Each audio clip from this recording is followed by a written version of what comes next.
मंगल Ben मन प्रमोद तन पुलक वर शरद सरोरु नैन तुलसी है बड़े स्नेह जला।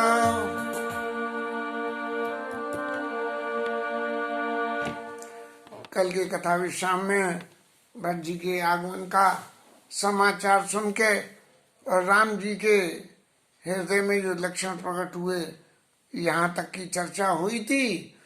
और इस भगवान राम के इस मानसिक अवस्था के विवरण में दो बिल्कुल विपरीत बातें नजर आती हैं। एक विपरीत बात तो वो है कि जो लक्ष्मण जी ने उसका अर्थ लिया और भगवान के सेवक होने के नाते उनको जो सलाह दी, और दूसरी भगवान के राम का अपने अंतःकरण मन का जो विचार भरत जी के बारे में उसका शाब्दिक अर्थ यदि हम निकालें तो वो भी भगवान राम की मंशा के, भगवान राम की सोच के विरुद्ध जाता है। कैसे?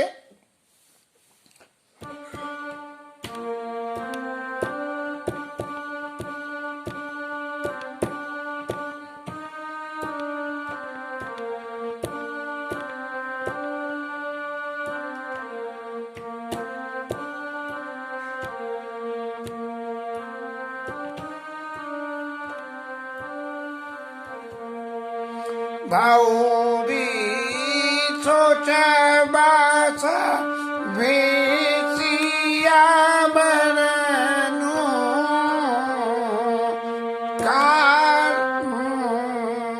कारण कवन भरत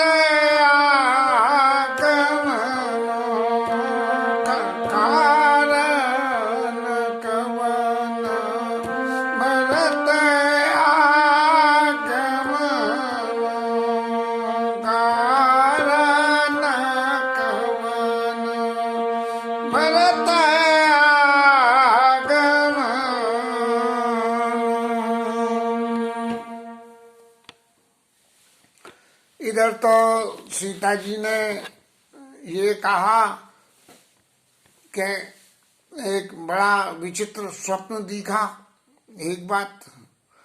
दूसरी तरफ भरत जी के स्नेह को देखते हुए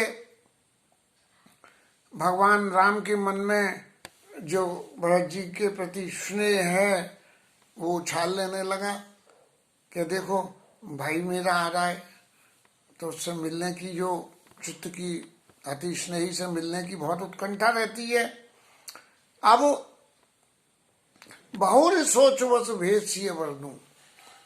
अब राम जी फिर दोबारा सोचने लगे कारण कवन भरत आगमनु, भरत जी क्यों आ रहे हैं? जब राज्य शासन दे दिया गया, शासन की आज्ञा हो गई, तो शासन की आज्ञा को भरत जी डिसओबे क्यों कर रहे हैं? उनको राजपद संभालना चाहिए था, लेकिन राजपद छोड़ के और राज आज्ञा का उल्लंघन करके और वन में आना, ये भगवान के सोच का कारण है। भगवान के सोच का ये कारण नहीं है जो निषाद राय ने लगाया, ये आगे के प्रसंग में लक्ष्मण जी ने कहा है। भगवान के प्रसंग का सोच का एक ही कारण है कि राज आज्ञा का उल्लंघन करके यदि भरत जी वन में आ रहे हैं तो ऐसा करने से राजकाज की जो जिम्मेदारी भरत जी के ऊपर में छोड़ी गई है, क्या उसका निर्वाह भरत जी पूर्ण रूपेण कर पाएंगे? लेकिन भरत जी ने अपने जीवन में उस राज आज्ञा का उल्लंघन करते हुए भी जीवन में राज्य को कैसे चलाना चाहिए, इस बात की प्रत्यक्ष प्रमाण देके और लोगों को दिखा दिया कि राज्य शासन पे न रहते हुए भी राज्य चल जाता है। ये नहीं कि मैं कुर्सी पे बैठूंगा तो ही मैं सब कचूंगा। अरे भाई, राजा तो मोहर लगाने के लिए करने वाला होता है, करने वाले तो कुछ और ही लोग होते हैं जिनको राजा को सिलेक्शन करना होता है। ये जी राजा ने उनका प्रॉपर सिलेक्शन कर लिया तो काम चाहे कोई करे, बड़ाई राजा को मिल जाती है। अब वो इसी दौरान में एक किसी भील कोल ने आके कह दी, एक आई ऐसा कहा बहुरी और सेन संग चतुरंग न तोरी। अब एक ने आके ये कही कि महाराज, उनके संग में तो बहुत बड़ी चारों तरह तरह की सेनाएं, हाथी घोड़ा रथ, ये सब तरह की सेनाएं। बस इतना सुनते ही तो राम जी का हृदय ऐसे सोच में भर गया कि हम संसारी लोग क्या सोचने लगे, जो निषाद राय ने सोचा, जो लक्ष्मण जी ने सोचा। लेकिन सोच सुनि राम अति सोचो और इतु पितु बच उत बंधु सको चू। और भगवान राम जी के मन में बड़ा संकोच हो गया कि इधर तो पिताजी के वचन के वन में जाना और उधर बंधु का संकोच। बंधु का संकोच क्या है? बंधु का संकोच यही है कि भरत जी सेना लेके आ रहे हैं और मेरे पीछे पड़ेंगे मुझे राज्य संभालने के लिए, और यहीं राजा बना के चले जाएंगे और खुद वन में चले जाएंगे और मुझे राजा बना जाएंगे। तो इत पितु वच, पिता को वचन दिया है कि मैं 14 वर्ष वन में जा रहा हूं और पिता ने आज्ञा दी है तो उसका पालन करूं, या बंधु के स्नेह के संकोच में बंधु के द्वारा दिए गए उस राज्य को स्वीकार कर लूं। ये जो है भगवान की सोच और आम आदमी की सोच में जो फर्क है, उस फर्क का विश्लेषण मेरी विद्या बुद्धि में ऐसा आता है। और फिर राम जी आगे मन में सोचने लगे कि भरत स्वभाव समझे मन माई, प्रभु चित हित तिथि पावत नहीं। और फिर भरत जी के स्वभाव के बारे में आ गया कि भैया ये भरत तो ऐसे हैं कि ये तो वही सब कुछ करते हैं जो मैं चाहता हूँ, और जो मैं चाहता हूँ वो करें कि न करें, क्योंकि स्नेह के वशीभूत होकर मैं सब कुछ भूल जाता हूँ। मैं भी भूल जाता हूँ कि मैं सारी बंधन सीमाओं को तोड़ देता हूँ। तो क्या मैं अपने उन बंधन सीमाओं को रख पाऊंगा या नहीं रख पाऊंगा? बस यही सोचते सोचते और चित्त में वो एक उदाहरण में ऐसे कह सकते हैं कि एक बाप बेटे में बंटवारा हो रहा था,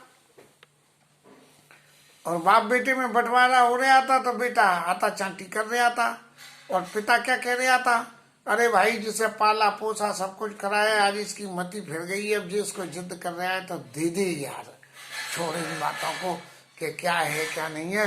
तो ऐसी स्थिति में कि भरत जी के उस स्नेह को देखते हुए जब भरत जी राम जी से ये कहेंगे कि महाराज ये तिलक स्वीकार आपको ही करना है, तो प्रभु चित हित तिथि पावत नहीं, कि कैसे मैं धीरज रखूं इस बात को कि भरत जी को कैसे मना कर दूं और पिताजी के वचनों को कैसे मैं जो उल्लंघन करूं। समाधान तब जाय जाने, समाधान तब बाय जाने, भरत कहे साधु सयाने। और फिर मन में समाधान कैसे आया भगवान के? जब भगवान ने मन में सोचा कि भरत जी साधु भी हैं और सयाने भी हैं। साधु, भाई साधु मतलब जो अपना हित न साध है वो साधु, दूसरे का हित साध है। और सयाना, सयाना क्या होता है? सयाना उसे कहते हैं कि अपना तो जाए नहीं दूसरे का कुछ जाए नहीं, अपना कुछ जाए नहीं और सिद्धि मिल जाए। सांप मरे न लाठी टूटे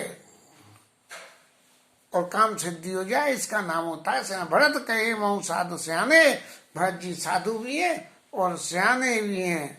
बस ये भगवान राम अपने मन में कल्पना में मन की वासनाओं को सोच रहे थे और सोचते सोचते जो भरत जी की सूरत और मूर्ति का ध्यान भगवान राम को हुआ था वो तो उसमें मगन हो गए। और लक्ष्मण जी महाराज ने जैसे ही भगवान को सोचवश देखा, तो क्योंकि लक्ष्मण जी तो मुखर है, तो उनको तो एक मिनट भी के मेरे प्रभु अगर जरा भी सोच में पड़ गए तो मेरी सेवा करना बेकार है।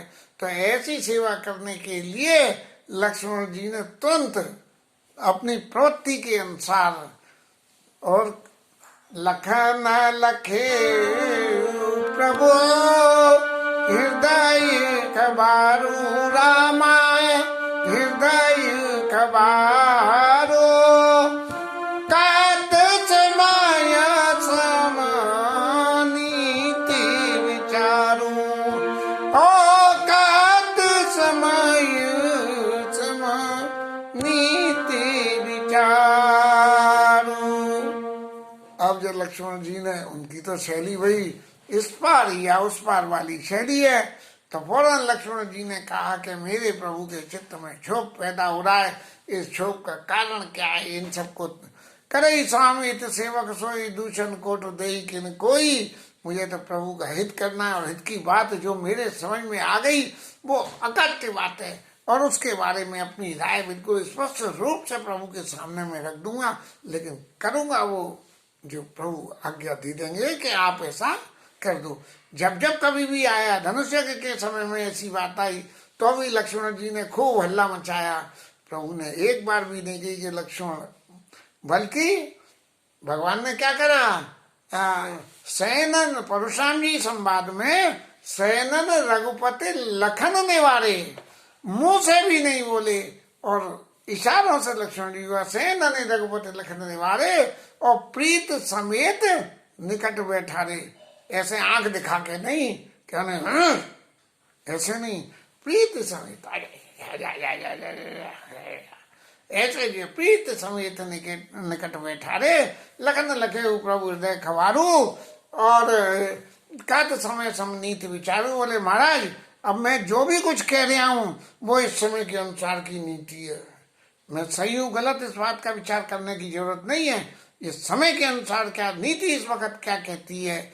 जब कभी दुविधा की स्थिति आती है तो हम सब लोग सामाजिक जीवन में ये सोचते हैं कि भाई इस वक्त नीति का क्या, नीति की बात क्या होती है। तो कहते समय सम नीति विचारी और बिन पूछे कछ कहो गोसाई। महाराज में आपने तो मुझसे पूछी भी नहीं है कि भाई लक्ष्मण तुम्हारा क्या मत है, लेकिन मैं फिर भी सेवक समय न ढीठ रिटाई, सेवक को स्वामी की सेवा करने में चाहे कितनी ढीठता करनी पड़े, लेकिन यदि उसकी सेवा की उद्देश्य स्वामी का हित करना है तो वो चाहे उसे कितनी ढीठता करनी पड़े। बल्कि ये है यहाँ तक है कि स्वामी अगर ज्यादा लौकिक जगत में हम देखें तो स्वामी अगर ज्यादा कहीं पी पवा आए और उल्टा सीधा नाली में गिर गया हो तो और उसे उठा के सेवक ले जाए और वो जा नहीं रहा हो तो दो झापड़ मार के भी उसे उठा के ले जाए वहां से नाली में से, तो ये सेवक समय न ढीठ ढिठाई। ऐसे ही सेवक को अपनी सेवक के बारे में बिल्कुल ढीठता नहीं करनी, ढीठता करने में भी संकोच नहीं करना चाहिए। तुम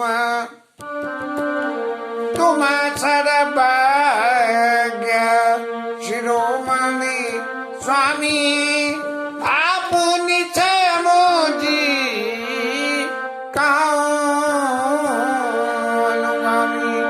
महाराज मैं तो आपका अनुगमन करने वाला हूँ, तो जो मेरी विद्या बुद्धि में आ रही है आपसे मैं कहता हूँ, यदि मेरी बात कोई बुरी भी होगी ना तो लक्ष्मण जी ने पहले ही अलंकार लगा दिया कि तुम सर्वज्ञ शिरोमणि स्वामी, आप तो सब कुछ जानते हो, मेरे हृदय की बात भी आप जानते हो कि मैं क्यों कह रहा हूँ, क्या कह रहा हूँ, किस लिए कह रहा हूँ।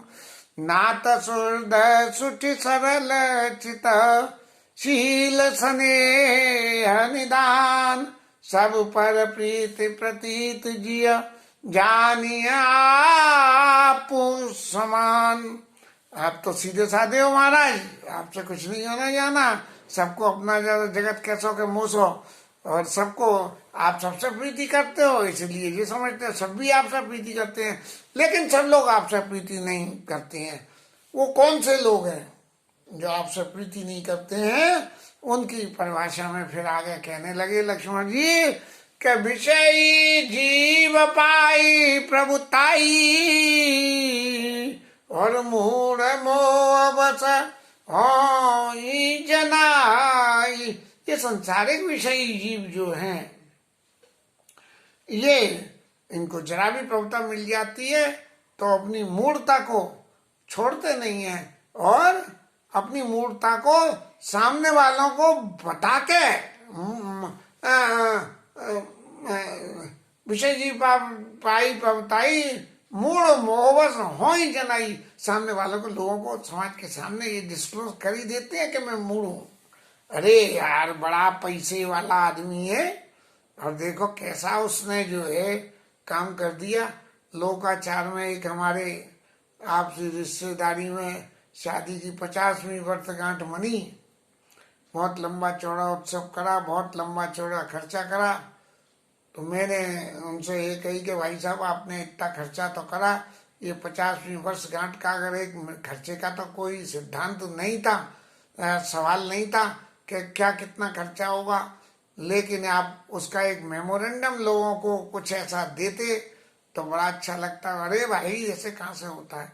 अब वो तो संसारी आदमी है, भगवान की दया से बहुत पैसा पैदा करा था उनने, अब भी भगवान की दया से उनके पास में बहुत कुछ है।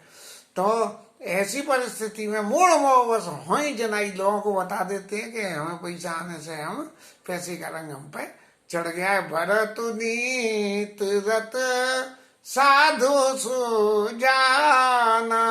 भरत जी तो नीति रत हैं, साधु हैं और चतुर हैं। और प्रभु पद प्रेम सकला जग जाना।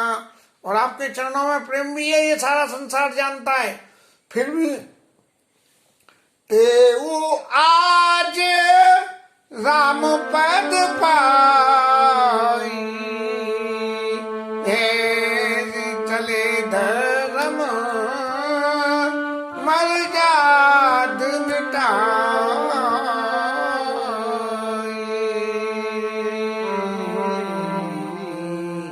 चले धर्म मर्याद मिटाई।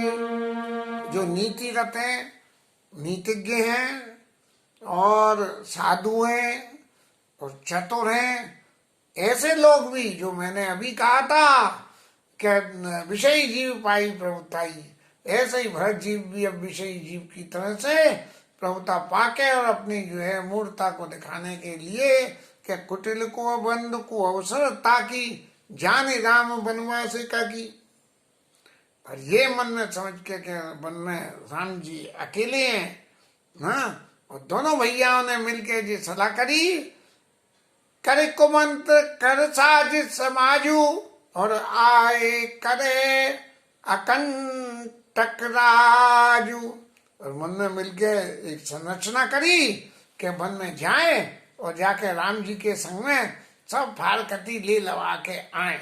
इसमें कभी भी ये नहीं कहा लक्ष्मण जी ने कि भगवान राम की हत्या कर देंगे या उनको मार देंगे। आए करे अकंटक राजू, अयोध्या के राज्य को भगवान राम के चंगुल से मुक्त कर लेंगे, 14 बरस बाद भी नहीं हो, ऐसा मन में मंत्र बना के। और भरत जी आ रहे हैं, कोटि प्रकार कलप कुटिलाई। मन में तो कितनी कुटिलता होंगी इस बात को कहने के लिए, कैसे कैसे नाटक रचने पड़ेंगे, कैसे जो आज तक भगवान से मोह स्नेह सकोच बस। आगे प्रसंग आता है जब राम जी से मिलते हैं तब भरत जी कहते हैं कि मोह स्नेह सकोच बस सन्मुख कहे न बैन, दर्श दर्शन तपित न आज लगी प्रेम पियासे नैन।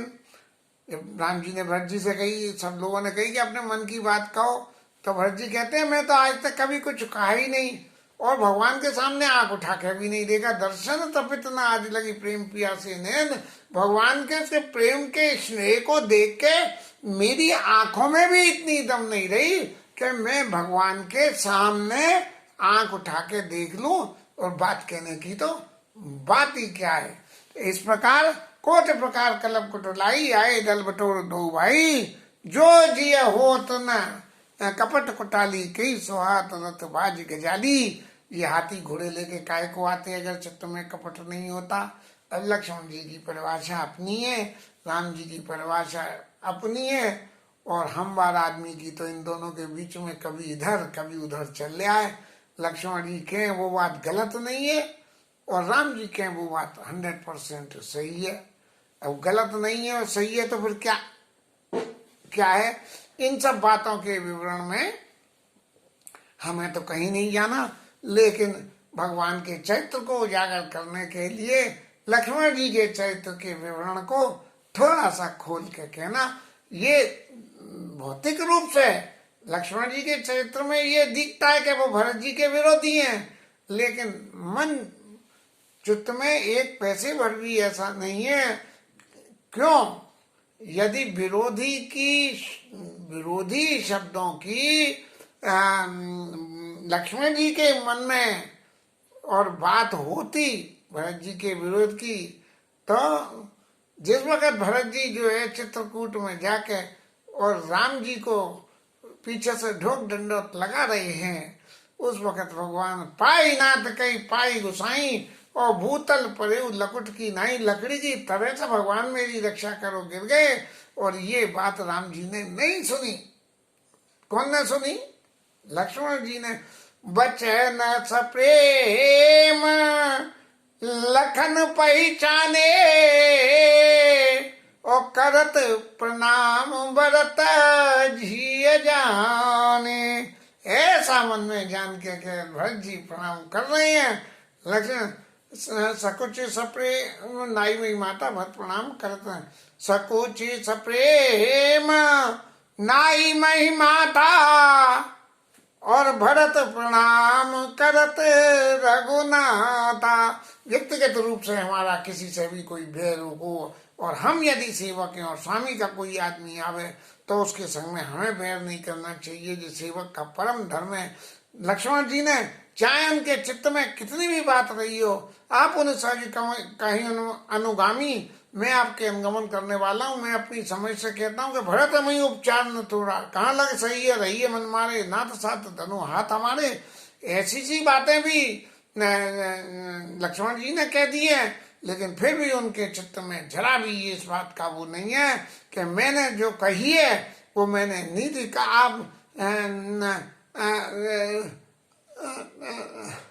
आप उन्हें समझ कहूँ अनुगामी, आपके अनुगमन करने के लिए जो मेरी समझ है, मैं उस बात को कहता हूँ कि यदि उनके चित्त में कोई ऐसी उल्टी सीधी बात नहीं होती तो फिर ये हाथी रथ घोड़े काय को लेके आए हैं कि हमसे लड़ाई करने आए हैं। और लड़ाई करने अगर आए हो भरत जी, तो भरत जी महाराज आप भी सुन लो। भरत दोष दे को जाए और जग बोराई राज पद पाए। इस संसार में राजपद पाने के बाद कौन नहीं बोरा जाता है? भरत जी की क्या चलाई है, लेकिन जो मूड हैं ये सारे क्लास उनके ऊपर लाते। भरत जी साधु हैं और सुजाने, इसलिए भरत जी के ऊपर ये सब बातें लागू नहीं होती है। और फिर इसके उदाहरण में लक्ष्मण जी कहने लगे, शशि घुरती है गामी नहुष चढ़े भूमि सुरजान लोक वेद ते विमुख बा अधम न बेनु समान। राजा वेणु की कथा कही, जिसमें उनने जो निष्ठा करी तो गिरगिट जाके बन गई, और चंद्रमा महाराज की कथा कही कि वो गुरु पत्नी के ऊपर हमला करने के लिए और ब्राह्मणों के कंधों पे पालकी रखवा के पहुंच गए, तो जो राजपद पा जाता है उनकी तो ऐसी दुर्गति होती है। ये देव राज्य की बातें, और देव राज्य जो है भोग राज्य है, देव राज्य तप राज्य नहीं है। भरत जी तपस्वी हैं, इसलिए ये सब बातें उनके ऊपर लागू नहीं होती हैं। और फिर आगे की बातों में और भी कहने लगे कि सहस भाव सुरनाथ शंकु कई न राज्य मत दीन कलंकु।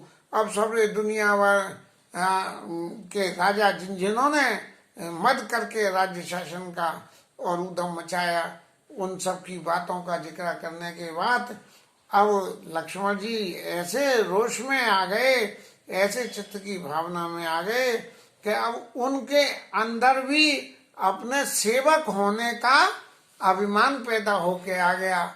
और फिर जो है भगवान के सामने कहने लगे कि एक कीन नहीं भरत बुलाई, निद्रे राम जान सहाई। भगवान राम को उन्होंने कमजोर समझ के और यहाँ लड़ने के लिए आए हैं, नहीं।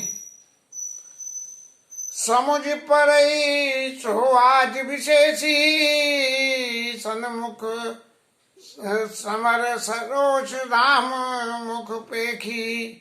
अब वो बात आज उनके समझ में आ जाएगी, महाराज मुंह ऐसा वैसा मत करना, ऐसा करना, ऐसा राम जी का जो मुंह देखेंगे ना हूँ गुस्से के मारे, तो सबरी उनकी हवा खराब हो जाएगी। भरत जी महाराज की ये बहुत गलती का काम करा है कि उन्हें अकेले समझ लिया है। अरे अकेले नहीं है, उनके संग में लक्ष्मण जैसा भाई भी संग में है। इतना कहत नीति रस भूला, और रन रस बिटप पुलक मिस फूला। ऐसा कह के और एकदम उत्तेजना में आ गए लक्ष्मण जी महाराज, जो उनका सही स्वभाव है। और आते ही बिल्कुल जैसे लड़ाई मार काट करनी हो, ऐसी सी बातें जो है कहने लगे। प्रभु पद बंदसी सरज राखी, बोले सत्य सहज बलभाषी। फिर अपने गुण का जो बात भरत जी के ऊपर लागू करना चाहते थे वो भरत जी पे तो लागू नहीं हुई, लेकिन लक्ष्मण जी पे लागू हो गई। लेकिन एक ही बात है, भगवान के चरणों की सेवा के लिए ये सारी बातें कही जा रही हैं, इसलिए दोष नहीं है। भौतिक जगत में यदि ऐसी बातें किसी व्यक्ति में पैदा हो जाएं तो ये व्यक्ति का चरित्र का सबसे बड़ा दोष हो जाएगा। और बिल्कुल ऐसे भावना में बह के ये कहने लगे कि मैं आपके चरणों की सौगंध खाता हूं। प्रभु पद बंदसी रज राखी, बोले सत्य सहज बलवासी। बिल्कुल सत्य में आके भगवान के चरणों की रज उठा के अपने माथे पे लगा के और कहने लगे कि मेरे बल की बात सुन लिए। अनुचित नात न मानव मोरा, और भरत हम ही उपचार न थोड़ा। भरत जी ने हमें कम परेशान नहीं कराए। अब लक्ष्मण जी तो सेवक भावना से आए हैं, सेवक भावना से जो कुछ भी हो, घर परिवार में जिन्हें कितने लोग आगे ऐसे होते हैं जो दो आपस में प्रेम करते हैं, घर के बाकी सदस्य उनके विरोधी होते हैं। लक्ष्मण जी उनके विरोधी नहीं है, लेकिन जो भगवान के चरणों की प्रीति का जो रस है वो उनके आचरण में ऐसा दिखता है, जबकि ऐसा नहीं है। क्योंकि भरत जी जब मिलने आए हैं तो लक्ष्मण जी पहले व्यक्ति थे जिनने पहचान के और धरती में प्रणाम करके भरत जी को ये बात कही है, कत सप्रेम नाई में माता भरत प्रणाम करत रघुनाथा। और एक बार भी इस आक्षेप के बारे में कोई भी एक्टिवेशन क्रिया जो है वो लक्ष्मण जी ने नहीं दिखाई है। कहाँ लगे सही रहिया मन मारे, और नाथ साथ धन हाथ हमारे। अरे भाई भरत जी ने हमें उपचार कराए तो ठीक है, उपचार करने दो, लेकिन हम भी ऐसे दबने वाले नहीं है। हम कब तक मन मार के रहे। और छत्र जाते रघुकुल जन्म, छत्री जाति में लड़ने मरने में होशियार, और रघुकुल में जन्मे, राम अनुज हैं, आपके अनुज छोटे भाई हैं, लातो मारे चढ़त सिर नीच को धूर समान। अरे धूर के बराबर तो कोई नीचा ही नहीं होता कि लात मारो तो सबसे पहले जो है चढ़ती है। ऐसी बातों को लक्ष्मण जी ने कहा कि जिन बातों को कह के भगवान राम ने एक बार भी पहले तो उन्हें नहीं रोका।